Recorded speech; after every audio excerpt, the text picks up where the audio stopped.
This is Community Theater in Middletown, and this is Ed Strother, the interviewer, talking today with Mrs. Howard Schroeder, better known to most of us as Judy Schroeder. Now, the date is July 31st, 1985, and the time of day, well, I just heard the clock strike 3. So that just about does it. We're seated here in the kitchen of Judy's home. It's a very lovely home on Riverside Avenue. The day is very pleasant, but rather muggy outside. Judy, first question. I was a former teacher of yours, I recall. Now, and you were active in theater. Now, what was the first thing you were in out of the college? Well, the first thing at the college was Arsenic and Old Lace. And you did what? Aunt Abby. Aunt Abby. That's one of the old lady roles. Right. And you sort of specialized in those old lady roles, didn't you? Yes, I did old lady roles most of the time when I was a young person, and then as I got almost middle-aged, I started doing ingenue or...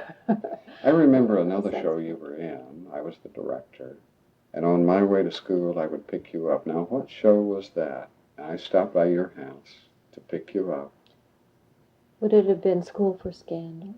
It could very easily have been Lady School. Teasel in School for Scandal. Now, that she was not an old lady. No, that's Lady true. Teasel was a little flirt and just drove her old husband crazy, as I recall. And another of your cohorts now, Jim Harden, played Sir Peter Teasel. I remember that, too. Because we were in school at the same time. Well, Jim is still specializing in crotchety old Right. men, I think, so that's appropriate. I can remember another role I think you did in college. It was an O'Neill. Didn't you do Anna Christie? I directed that. You directed Anna Christie. What was I doing? Just looking over your shoulder? Pretty much. I took a directing class and didn't do too much during that quarter. Directing was a 2-hour credit class. And then the next quarter, I directed one of the main stage plays, and then you gave me credit to match it up. Well, that sounds fair. Do you remember any big moment in your college life insofar as theater is concerned? Well, I think doing the Aunt Abby role was one of the first, of course. I was only a freshman then. I was only 17, and that was a big thrill. We did it in Assembly Hall. And then at the annual awards banquet, I received an award for it. That was called a Husker, wasn't it? Right. And then I was also given a book of Irish plays because my name was Judy Murphy then. And do you know those Huskers now are worth something like $100, $150 a pair? Really? Yes. Yeah. They were made by the Fostoria Glass Company, which is no longer in business, and it's become a collector's item. So you can go to collectors and you can find those Huskers, as we call them. And I thought maybe they were something special made for... No, we just got them at the bookstore Oh. or locally, and it was an unusual thing. From college, you went where, Judy? Did you marry before you got out of college? Yes. I was married at the end of my sophomore year.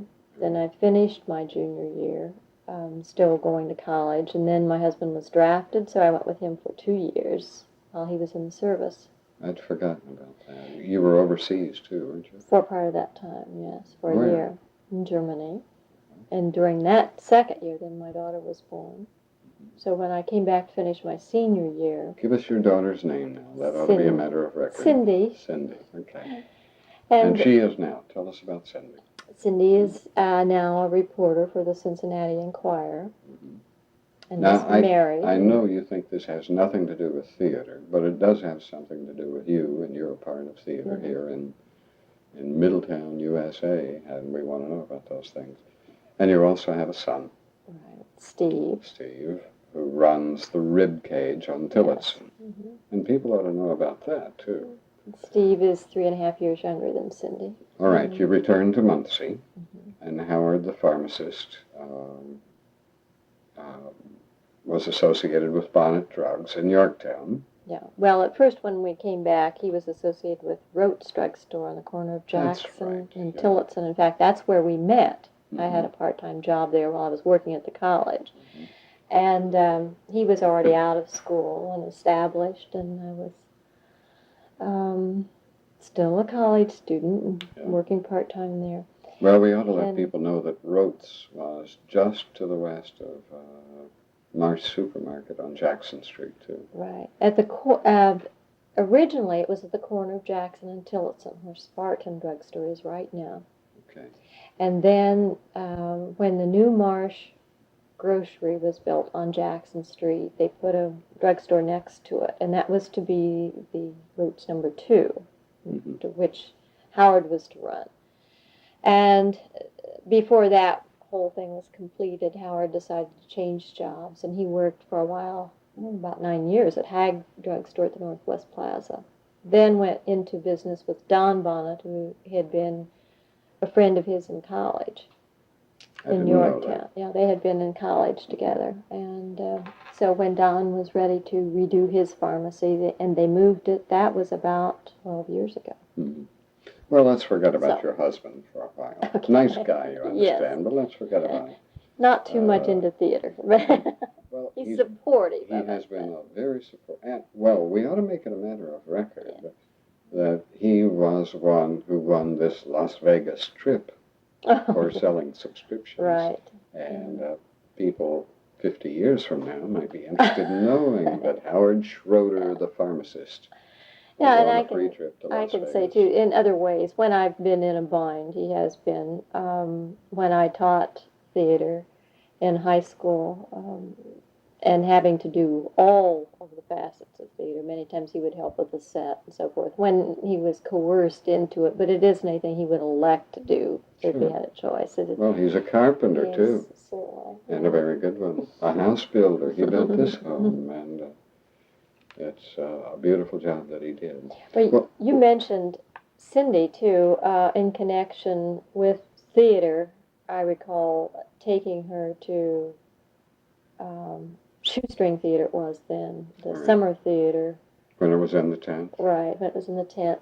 Of course, I worked with the first season. It was not on stage. I was very frustrated that year because there were only 3 shows that season, and all the auditions were held at once. And well, you had to be in the second season. Well, I was, but I mean, I wasn't in anything. I was doing backstage work, which I didn't like. The second season, then, I was involved with, and I think that's either the second or third seasons when I brought Cindy over there, and she crawled around while I was rehearsing for The Matchmaker. I was doing the old ladies. I thought you were going to say The Man Who Came to Dinner. No. I don't mean that. The Grandpa Vanderhoff. What show? Yes, that was later. That was You Can't Take It With You. You Can't Take It During that season, I was pregnant with Steve. We didn't know it. No, I didn't. Because I was Essie, the ballet dancer, and at the end of the season, for several years, remember, we had the end of the season parties. Yes. And that was the first or second show, and I barely got through that, and by the end of the season, I came to the picnic in maternity clothes, and everybody, oh no, you were doing all those contortions on stage. And you should have told me. I don't know why you didn't. No, I didn't want to. I didn't want everyone staring at me, but it was fun. Well, so much for college days. After this, after graduation, you did teach. Your first assignment was at Southside, wasn't it? My very first one was at Cowan High School for 1 year. All right. And then from Cowan, you went to Southside. Right. I taught 1 year, and I was offered a contract for the following year, but I lost 14 pounds, and I think part of my mind, it was too much. 5 English classes with 4 different preparations and junior and senior class plays, and so I didn't teach for 4 years after that. Well, and then I worked on my master's degree. And that was in guidance and counsel. Yes, and well, it started to be in English and speech. Yeah. That was before we had a theater degree. I didn't even have a separate speech degree, actually. True. You could only have a speech minor. I took all the classes that there were, and since then they have been subdivided into 16 different ones, I think. But well, as I remember it, Judy, you were about the first drama prof at Southside, weren't you? Was there anybody Yes. who really did No. it? That is, No, I wasn't. I didn't do that right at the beginning. I taught English, and then I was in counseling. It was half and half at that Right. time, because that gave me more time to work with Civic Theater and do other things, and I wasn't even pushing for that. The first one out there, there were two before me. There was Actually. Priscilla Stillwagon I remember and Dulcy, Edna Gilmore. and I remember it. So after having seen me in several Civic Theater productions, the principal regularly attended, Claude Williams. Yeah. And he asked me if I would do that after about 3 or 4 years, and I said, well, I might like to do that. Yeah. And I Well, did, but it does take so much time. Then I didn't have sure. time to do some Yeah, things I sure. wanted to do at Civic, and so I did that for, I don't know, probably 6, 7 years at Southside. I was at Southside 9 years altogether.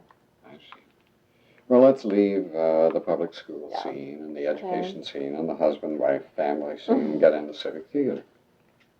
Can you recall your first experience, that is to say your very first experience, whether a patron or participant in Civic Theater? Oh, okay. As an audience member, I know I attended when it was at the Masonic Temple when I was in junior high school, maybe 6th grade, 6th, Do you remember 7th the grade. show? No, I don't remember the very first show I Do you saw. remember your reaction? Oh, I was excited about it. And I'd seen some professional shows, You went road with your shows. mom or with friends? I went with family, I imagine, to the first couple, and then we had $3 student tickets. And Right. so I had That's for the season. Right, for the season. And I had season tickets then for several years as a student to watch them. And I thought it was really big time stuff. But even from the time I was a small child, I would put on shows in the neighborhood and so forth. So there was that extrovert quality there. And so when I would see things on stage, that was very appealing to me to do that kind of thing. Do you have any images at all of the audience or the atmosphere at the Masonic Temple? Yes, it was a very dressy affair, and people wore very nice clothes, particularly on opening night. They had refreshments afterwards on the other side of in the next room of the Masonic Temple, where they would serve coffee and cookies, and sometimes, I don't think they had any liquor of any kind in the Masonic Temple, but they would have punch, and then you could meet the cast, and that was big time stuff. Really? 6th, 7th grader. Did you perform in Masonic Temple? Yes. The first show I did, I went down because a boy I liked was in the cast, and I was interested, and they needed someone else to be one of the kids. So this was in junior high school, and I was one of the children, and I remember Mama. I saw that show. Yes. So I had to have seen you. This was in 1949. Yeah. And again, before that, even though I'd been interested in theater as a young child, and I was the only child for 11 years in my family and only grandchild, and I think that tends to imaginary playmates and all this, then I would not take drama lessons, or I wouldn't participate, and I went through a period where I wouldn't do that, only in my bedroom acting out things, but not in front of people. Because there was a children's theater, as you recall, here in town, and my mother wanted me to do that, and I said, no. I took dancing lessons at that time, but not that. And it was not until I was in junior high school, and because there was a boy in the class, the dramatic homeroom we had to audition for to get in, that's why I decided I wanted to be in there. And then after getting in there, I decided it was a lot of fun, and I did enjoy it. So you didn't need a boyfriend? No, that was not the important thing. Well, that's good. But I remember Mama role was my first one at Civic. It was just a minor role. And then I didn't do anything else for several years until after I was probably during college or sometime. When you were in college, were you still attracted to Civic Theater, or did you feel as though your time belonged to the college? No, at that time I felt that my time belonged to the college. I still saw the plays, I think, or most of them.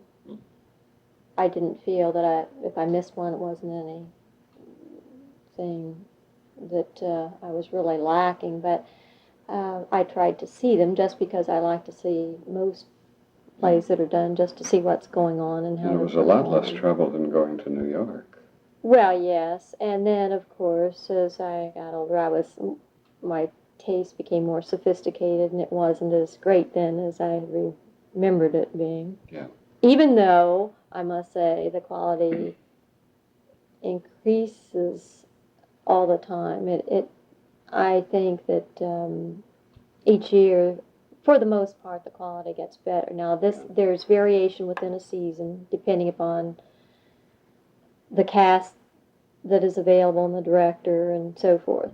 There's a great deal of variation, but for years they used prompters, and if you forgot, someone would yell it out. And as I think back now, it was really pretty crudely done, probably. Well, from Masonic, Civic Theater went into the old Star Theater, right, there on Main Street. In 1961. In 61, yeah. Were you a part of that change? Not the first year as it went in. I was I think at that time, 61, that may have been part of the time when we were gone, or I'm not sure. I remember keeping in touch about it and knowing it was going on. The people were pretty much settled into it for a couple of years when I started becoming active again in the early 60s with it. Yeah. And we were back then. I know I was not on the board at that time, but we were back because I was in the very first musical that was ever done at Civic too. Which one? Pajama Game. Pajama Game. I was Poopsie. Oh, all right, okay. And that was the one that had Jack Trussell in it. Right, and Joe and who directed Hewer, that? Ed Williams directed it, right. And he married the leading lady, Joanne nice. Hewer, who is still around town. Well, let's jump from those early days in the Star Theater to the time you were on the board, or to the time you were president of the board.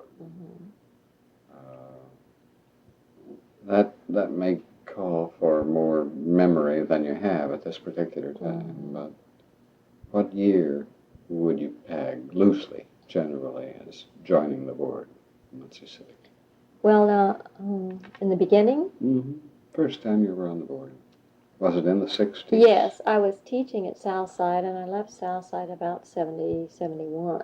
So it was in the mid to late 60s, the first time or two I was on the board. Well, let me interrupt you. Yes. I've seen your picture in the lobby, and I know you were president. Now, can you peg a year for that presidency? The first time was 75, 76. What do you mean the first time? There were other times you were president? Yes, I was for 2 years in a row then, 75 to 76, and 76 to 77. All right. And the last time was 80 to 81.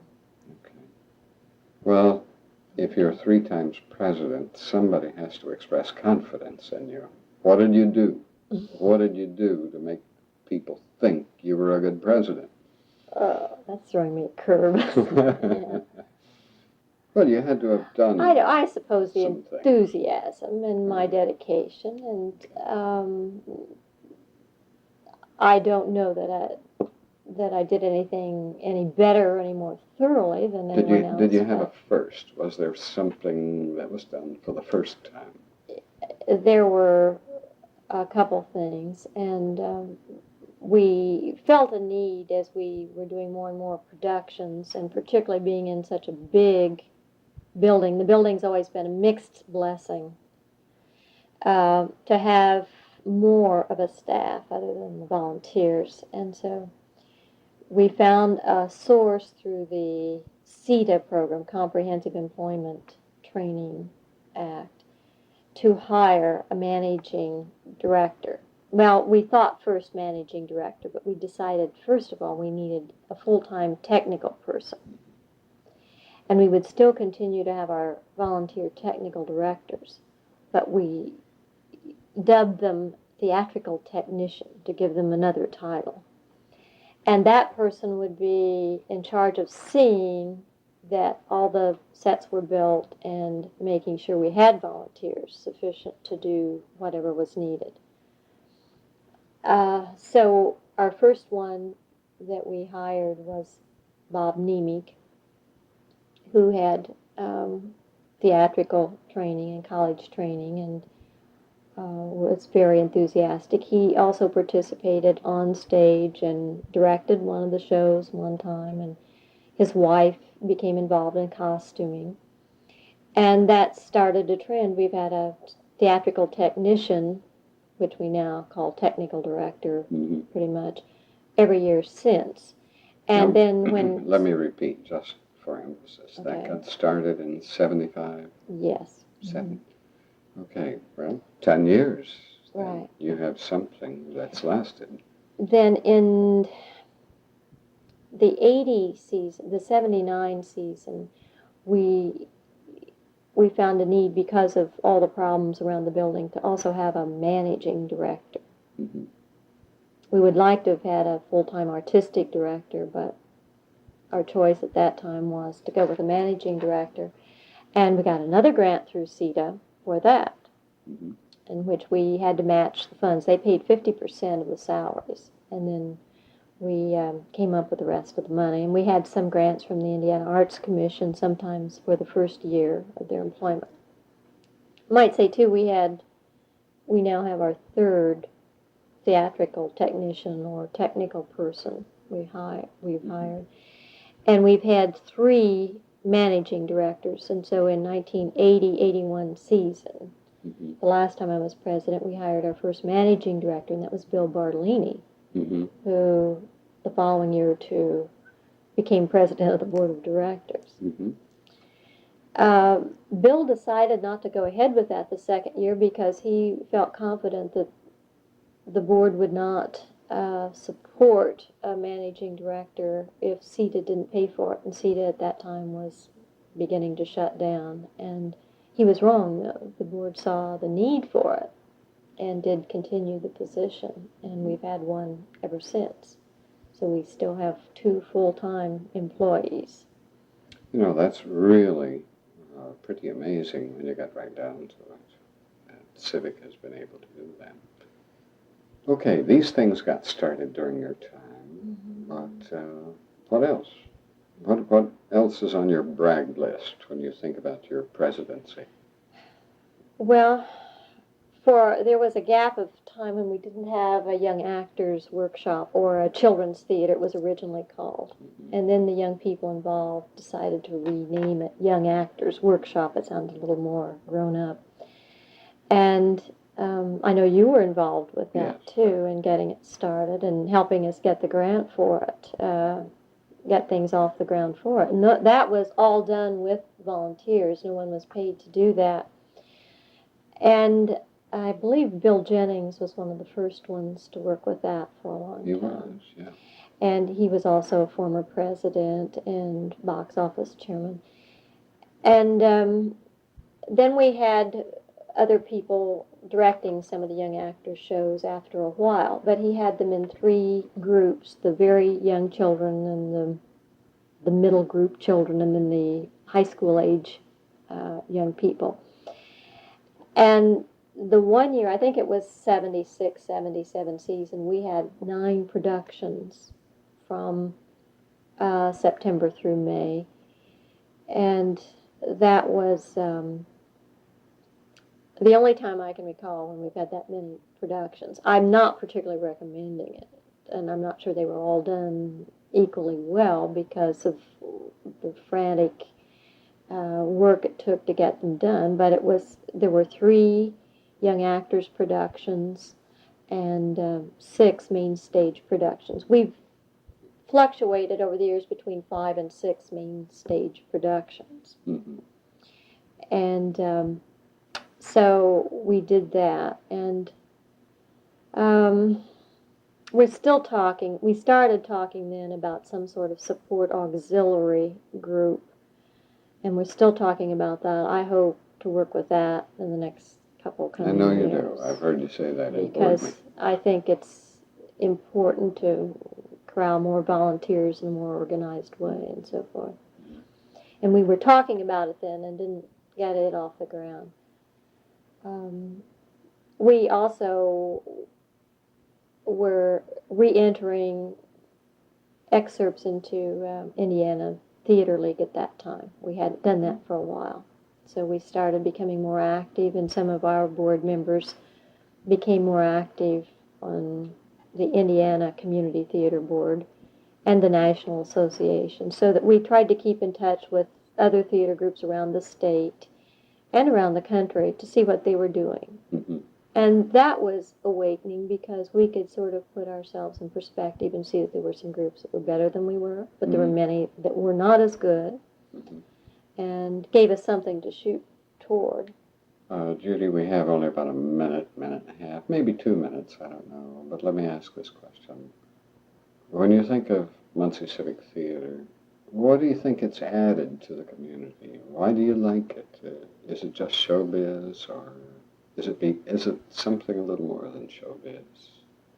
Well, it has to be, because there are other places and other ways to participate just in theater, although that's my main interest in it. Many times on the board, I found my master's in guidance and counseling being of more help than the degree work I had in theater, because of the personalities involved, and found that I wanted to use everybody. I didn't see that anybody should be kicked out, as sometimes people would suggest. It was a matter of making people work together who could work together, and disconnecting people who couldn't work together. Well, you're sounding as though it's really a very good social experience. Yes, and it's the only, I belong to many organizations, and I've worked with many other types of groups, but they're all more homogeneous of one kind or another. And this is such a melding pot. People have different amounts of training and experience, and some are professional people, and some have not probably graduated from high school, and it's all races, all types of people. And I am not particularly interested in the social experience primarily, but it's certainly a side benefit, and there are many people who come down who are. I really take community theater very seriously, and not to think it's a professional thing, or not to think that would be, I've never considered going into it professionally. In the first place, I probably am not qualified, but it's a very rewarding avocation. Mm-hmm. And I think that it gives a lot of people in the community a lift, not only to watch it, but there's so many avenues to participate in. I recall making committee assignments for up to 16 different committees. Many people think of things to do on stage and backstage costumes and so forth, sure. But there's a place really for everybody who has an interest in, if they don't want to be on stage, and doing something with it. Yeah. Well, that's a good place for us to sign off. This is Ed Strother, and I've been talking with Judy Schroeder, and the time is now 3:30, and the date is July 31st, 1985. Hit that right on the button.